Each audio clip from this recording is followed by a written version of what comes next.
Vous écoutez La Voix de l'Espérance, une émission qui vous apporte paix, joie, confiance et espérance.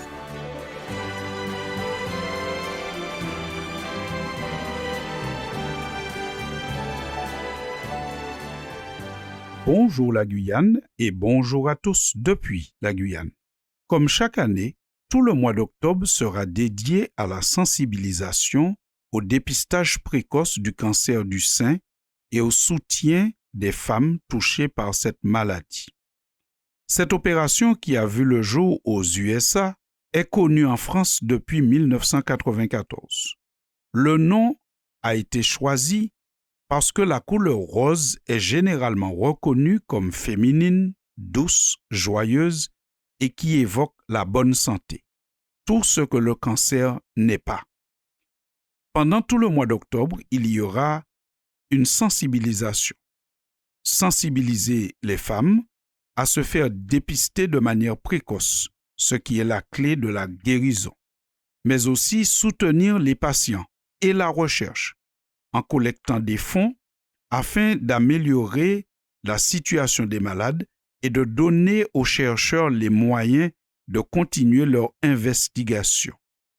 Notre contribution ici à la Voix de l'Espérance, pendant tout le mois d'octobre, et même déjà au dernier samedi du mois de septembre, sera de présenter une femme dont l'histoire est racontée dans la Bible, une femme qui a mené un combat et dont l'histoire pourrait inspirer celles qui aujourd'hui luttent contre le cancer. Il n'y a pas que les femmes qui soient touchées par le cancer du sein. Il y a aussi quelques cas chez les hommes. Nous espérons donc que ce qui sera présenté sera avant tout une histoire de personnes courageuses et déterminées qui peut inspirer les uns et les autres dans leur combat aujourd'hui. La première personne que nous voulons exposer ici dans cette série sera Esther. Esther est une jeune femme juive qui est devenue reine de l'Empire perse.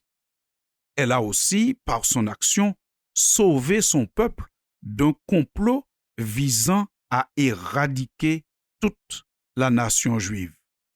Son histoire est rapportée dans un livre de l'Ancien Testament qui porte son nom, Esther. Donc vous pourrez retrouver et lire ce livre très facilement. Le récit raconte l'histoire d'un roi perse qui est extrêmement capricieux et qui se laisse aussi influencer par ses conseillers. Il aime, ce roi, afficher publiquement sa richesse et son pouvoir. Et dans le cadre d'un banquet exceptionnel, il demande à la reine alors en place, qui s'appelait Vashti, d'apparaître devant l'ensemble des officiers pour leur montrer sa grande beauté en portant sa couronne. Vashti, selon le récit, refuse de faire ce que le roi lui demande et en conséquence, elle sera évincée, elle ne sera plus reine.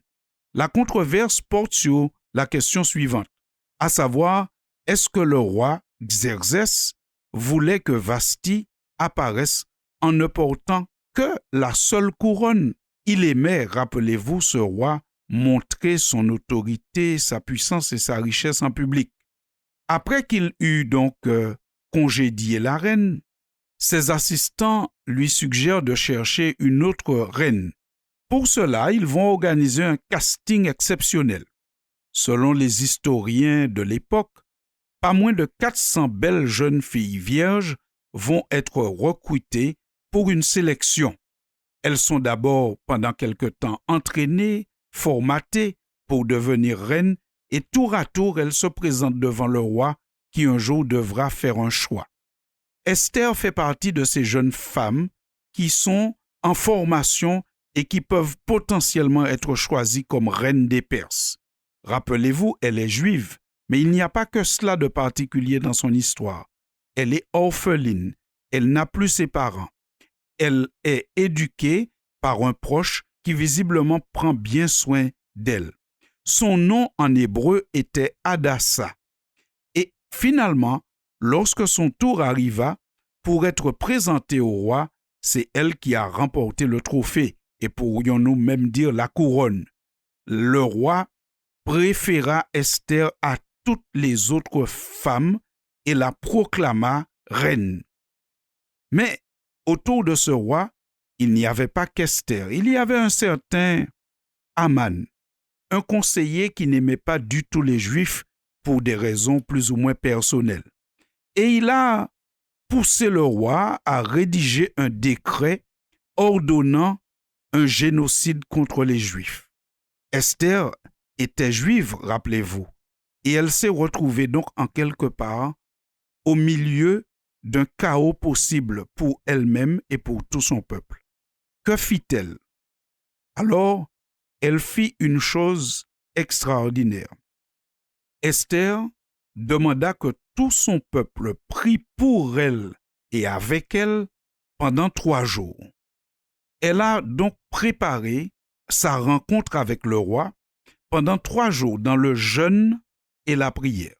Parce que dans ce pays, la reine ne se présentait pas quand elle voulait devant le roi, mais quand le roi la faisait appeler. Et si elle se présentait sans avoir été appelée, le roi capricieux pouvait décider de la mettre à mort. Elle prenait donc un risque de mourir en se présentant devant le roi sans y avoir été invitée.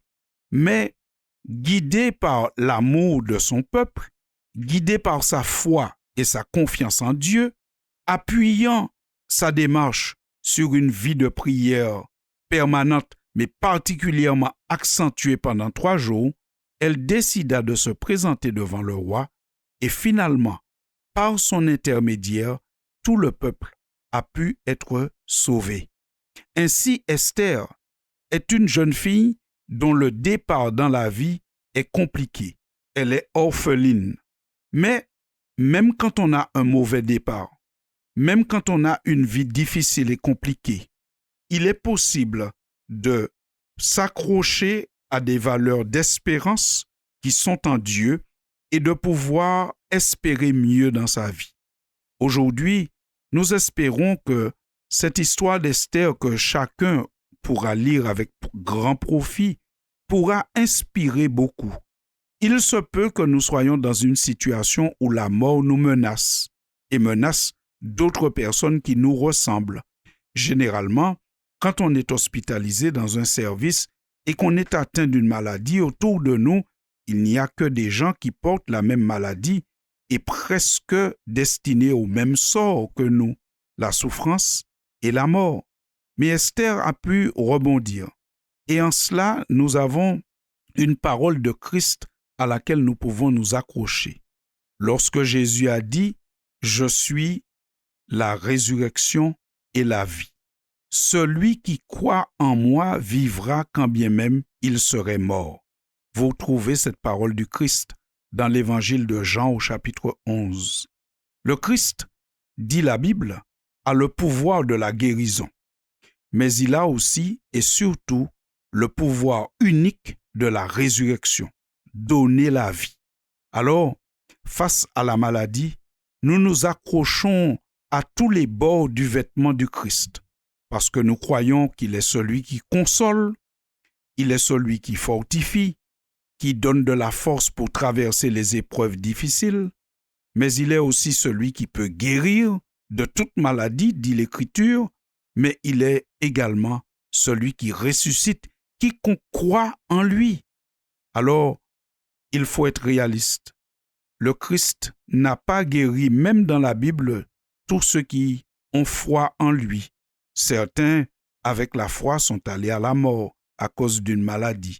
Mais ils ont cette assurance que bientôt, très bientôt, selon la promesse, il sera possible de retrouver la vie, mais bien meilleure que celle que nous avons laissée. Ainsi, à nous tous qui avons nos combats, et particulièrement à ceux et celles qui luttent contre la maladie, nous disons, appuyons-nous sur un Christ qui nous donne une espérance au-delà de la mort. À vous, chers auditeurs, je vous souhaite bon courage à tous et vous dis à très bientôt pour la suite de notre série sur les femmes qui donnent un exemple de courage. C'était La Voix de l'Espérance, une émission préparée par l'Église adventiste du 7e jour. Si vous désirez avoir une copie de la causerie d'aujourd'hui, demandez-la. Elle vous sera donnée gracieusement. Écrivez à La Voix de l'Espérance, boîte postale 169 97 324, Cayenne, CEDEX, ou téléphonez au 0594 25 64 26. Merci chers auditeurs et à bientôt.